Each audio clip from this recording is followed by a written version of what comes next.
Hello बच्चों, कैसे हो आप सभी। Welcome to the channel science by Ekta ma'am.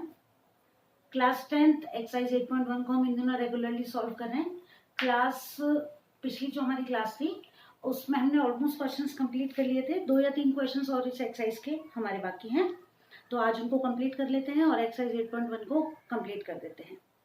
कल या पिछली जो हमारी क्लास थी उसमें हमने क्वेश्चन नंबर 8 तक क्वेश्चंस को सॉल्व कर लिया था। आज चलते हैं क्वेश्चन नंबर 9, 10 और 11 को सॉल्व कर लेते हैं ताकि हमारी एक्सरसाइज कंप्लीट हो जाएगी। एक्सरसाइज अच्छे से समझ में आ रही होगी। रेगुलर स्टडी करते रहें, ये नहीं सोचें कि बोर्ड एग्जाम्स अभी काफ़ी दूर है। जुलाई का महीना लगभग आपका निकल चुका है।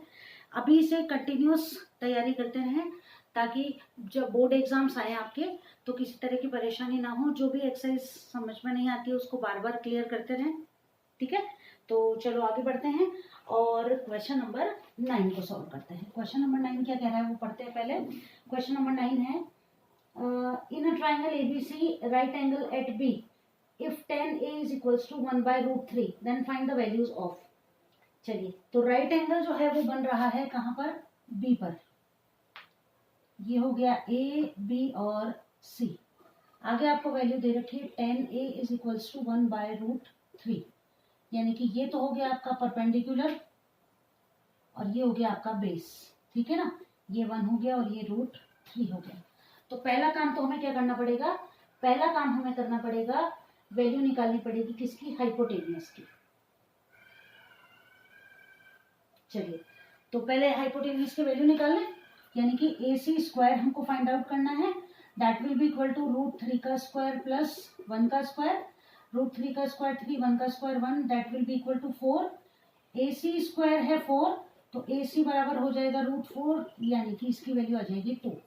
अब हमें क्वेश्चन जो सॉल्व करना है उसको सॉल्व करते हैं। देखो, हमें जो क्वेश्चन सॉल्व करना है वो क्या है,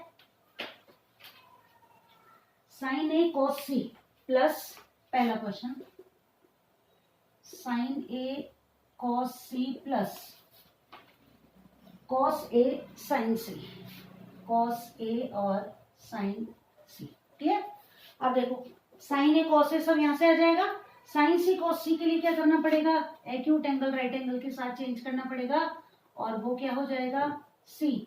ये हो जाएगा ए, इसकी वैल्यू 2 ही रहेगी। ये हो जाएगा √3 और ये हो जाएगा 1। BC की वैल्यू 1 है इसलिए। अब वैल्यूज लिख दें। चलो, तो हम हमारा लिख दें, ये था, हिंदी में लिख दें तो लाल और ये कक्का, क्लियर। चलो, वैल्यू किसकी लिखनी है, देखो सबसे पहले आपको वैल्यू लिखनी है साइन ए की। साइन ए की वैल्यू यहां से निकालें। साइन ए क्या है, देखो P/H, परपेंडिकुलर कितना है 1, H कितना है 2। कॉस सी, कॉस सी यहां से निकालेंगे। बेस अपॉन हाइपोटेनियस, बेस देखो कितना है 1, hypotenuse 2, plus cos A. Cos A यहां से निकालेंगे वही बेस अपॉन हाइपोटेनियस, बेस देखो यहाँ कितना है √3, हाइपोटेनियस है 2। और साइन सी यहां से परपेंडिकुलर अपॉन हाइपोटेनियस, परपेंडिकुलर कितना है √3 और हाइपोटेनियस कितनी है 2। क्लियर है बच्चों। दोबारा देख लो एक बार, साइन ए कॉस सी, साइन ए यहां से निकालना पड़ेगा परपेंडिकुलर अपॉन हाइपोटेनियस, ये परपेंडिकुलर या हाइपोटेनियस। कॉस सी वहां से बेस अपॉन हाइपोटेनियस, तो ये बेस और ये हाइपोटेनियस। कॉस ए यहां से जिसकी वैल्यू होती है बेस अपॉन हाइपोटेनियस, तो बेस √3, हाइपोटेनियस 2। और साइन सी यहाँ से परपेंडिकुलर अपॉन हाइपोटेनियस, तो ये परपेंडिकुलर और ये हाइपोटेनियस। अब क्या करना है, मल्टीप्लाई करके इनको सॉल्व कर दो। 1 1 जा 1, 2 2 जा 4, प्लस √3 का स्क्वायर करोगे 3 और बाय 4, ये हो गया बेस 4, 1 + 3 आ गया 4/4, आंसर आ गया आपका 1। पहला क्वेश्चन सॉल्व हो गया। नेक्स्ट 1 को सॉल्व करते हैं। cos A cos C, second one is cos A cos C plus minus है, sorry, sin A sin C minus sin A और sin C। अब देखो, ध्यान ये रखो कि इनके बीच में कोई निशान नहीं है, इसका मतलब ये आपस में क्या हो रहे हैं, मल्टीप्लाई हो रहे हैं, ठीक है। cos A की वैल्यू, cos A की वैल्यू यहां से लिख दें अगर अपन। cos A की वैल्यू कितनी है, देखो √3/2 मल्टीप्लाइड बाय cos C की वैल्यू निकालो, तो cos C की वैल्यू देखो कितनी है 1/2 माइनस sin A की वैल्यू 1/2, sin C की वैल्यू √3/2, ठीक है।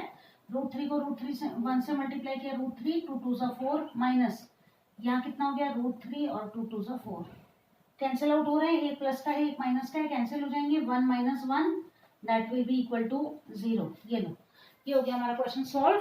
इंपॉर्टेंट क्वेश्चन है और एग्जाम में पूछा जाए इस टाइप का क्वेश्चन है। और अब ऐसा है कि कैसा भी क्वेश्चन पूछ लिया जाए, अगर हमारा प्रोसीजर ठीक है, साइन कॉस टेन की वैल्यूज हम ठीक से निकाल ली है। सबसे पहली बात तो हाइपोटेनियस, परपेंडिकुलर और बेस में से तीन में से जो दो चीज हमें दे रखी है उनको हमने ढंग से पहचान लिया है और तीसरे की वैल्यू को अच्छे से फाइंड आउट कर लिया है, तो हम अच्छे से इस एक्सरसाइज को सॉल्व कर सकते हैं। चलिए चलते हैं एक्सरसाइज के सेकंड लास्ट क्वेश्चन की तरफ, जो कि है क्वेश्चन नंबर 10।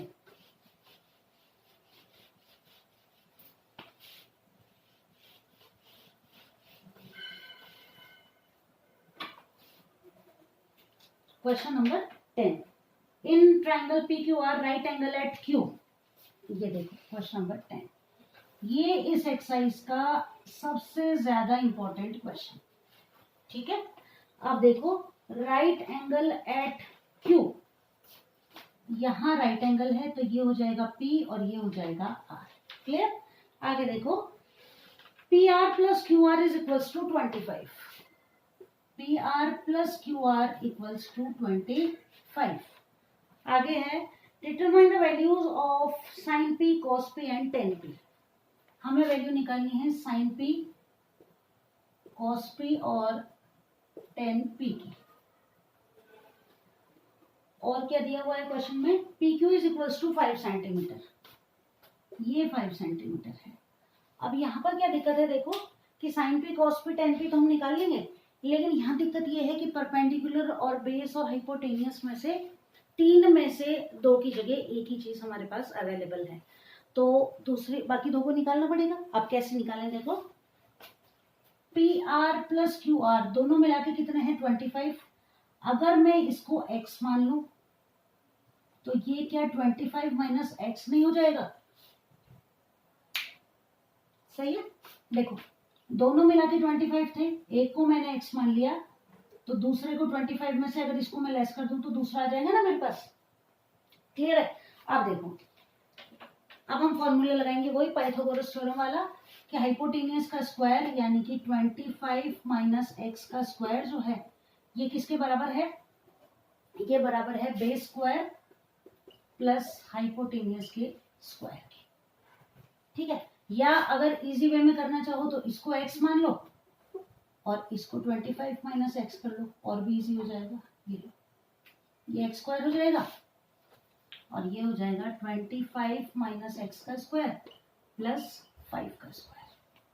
अब ज्यादा इजी हो जाएगा, देखो ये हो गया x square equals to a - b का होल स्क्वायर, तो सबसे पहले a स्क्वायर -2 × a × b और प्लस b स्क्वायर यानी कि x का स्क्वायर और इस 5 का स्क्वायर हो गया 25। देखो a की जगह 25 का स्क्वायर -2a और ये b और plus b square. Clear? x square as it is लिख दिया, 25 का स्क्वायर 625 - 25 × 2 = 50x plus x square plus 25। आप क्या करें, इस x स्क्वायर को भी इधर ले आए।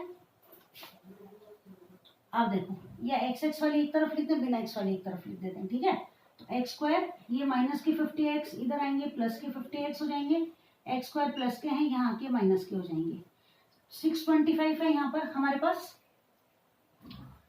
ठीक है, और वहां हमारे पास कितना है प्लस का 25। चलो आगे इसको सॉल्व करते हैं। तो 625 हो गए हमारे पास और हो गया यहाँ पर 25 - x के स्क्वायर। और यहाँ हो गई गलती हमसे, उसको पहले ठीक कर लें। देखो हाइपोटेनियस का स्क्वायर बेस स्क्वायर है ना, और यहाँ पर क्या आएगा हमारे पास, यहाँ हमारे पास आ जाना चाहिए माइनस। चलो तो ये हो गया x स्क्वायर, 50x इधर आ गए प्लस के, x स्क्वायर इधर आ गए माइनस के, 625 और 25 को जोड़ दिया, ये हो गई 650। क्लियर? x स्क्वायर कैंसिल हो जाएगा, यहाँ हमारे पास बच गया 50x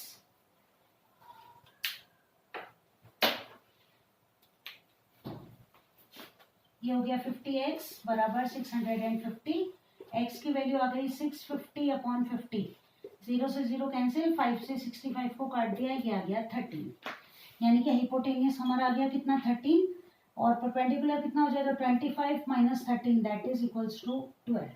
तीनों चीजें आ गई। अब निकालो आप साइन पी, ठीक है। साइन पी क्या हो जाएगा, perpendicular upon hypotenuse, perpendicular check करो 12 हाइपोटेनियस 13, इसके बाद cos P, cos base upon hypotenuse, base देखो 5 हाइपोटेनियस 13, उसके बाद क्या निकालना है tan P, perpendicular upon base, perpendicular कितना है 12, बेस कितना है 5, ये लो, ये हो गए आपके तीनों क्वेश्चंस कंप्लीट। और इस तरह ये एक इम्पोर्टेंट क्वेश्चन है, इस क्वेश्चन को अच्छे से तैयार कर लेना, इसमें गलती नहीं होनी चाहिए, ये क्वेश्चन आपके एग्जाम में आने जैसा क्वेश्चन है ना। चलो अब अगला जो लास्ट क्वेश्चन है क्वेश्चन नंबर 11, इसमें आपको ट्रू और फॉल्स फाइंड आउट करने हैं। देखो पहला क्वेश्चन है the value of 10a is always less than 1, ठीक है। ये वैल्यू जो है ना कि 10a की वैल्यू हमेशा क्या होती है 1 से कम होती है, ठीक। तो पहले का जो आंसर होगा ना क्वेश्चन नंबर 11 में फर्स्ट का, ये आंसर हो जाएगा फॉल्स, क्योंकि टेन थीटा जो होता है 1060 उसकी वैल्यू होती है कितनी √3, और √3 की वैल्यू होती है 1.732 विच इज ग्रेटर देन 1, ठीक है। तो पहला वाला फॉल्स हो जाएगा। सेकंड क्वेश्चन को पढ़ते हैं। सेकंड क्वेश्चन क्या है, सेकंड क्वेश्चन है sec a is equals to 12/5 for some values of angle a। ये ट्रू है क्योंकि sec a की वैल्यू या तो 1 होती है और या 1 के लगभग बराबर होती है, ठीक। इसके बाद third one is cos a is the abbreviation used for the cosecant of angle a। ये हमारा फॉल्स हो जाएगा, ये कोसाइन के लिए यूज में लिया जाता है, कॉस के लिए नहीं लिया जाता है, ये फॉल्स हो जाएगा। Fourth one is cot a is the product of cot and a, नहीं ये भी फॉल्स हो जाएगा क्योंकि cot की वैल्यू बिना एंगल के कुछ भी नहीं होती है, इसलिए इसका मल्टीप्लीकेशन ये ठीक नहीं है। और last one is sine theta is 4/3 for some angle of theta, नहीं बिल्कुल नहीं, ये भी फॉल्स हो जाएगा। साइन थीटा की वैल्यू 4/3 नहीं होती है, 0 1 से 0 मतलब 1 से छोटी होती है, ठीक है ना। चलो तो अब हमने कंप्लीट कर लिया हमारी एक्सरसाइज 8.1। अगली एक्सरसाइज को सॉल्व करने से पहले हमको बनानी पड़ेगी ट्रिग्नोमेट्रिक टेबल जिसमें अलग अलग वैल्यूज होंगी और sine cos ten cosec cosec की अलग अलग वैल्यूज। तो बहुत ही इंटरेस्टिंग है उसको बनाना, उसको आपको बनाना लर्न करना पड़ेगा। विद इन 1 और 2 मिनट्स बनानी आ जाएगी आपको। तो जल्दी मिलते हैं अगली क्लास में और 8.2 को अगली एक्सरसाइज को सॉल्व करते हैं। तब तक इस एक्सरसाइज को अच्छे से तैयार कर लो। जल्दी मिलते हैं, बाय।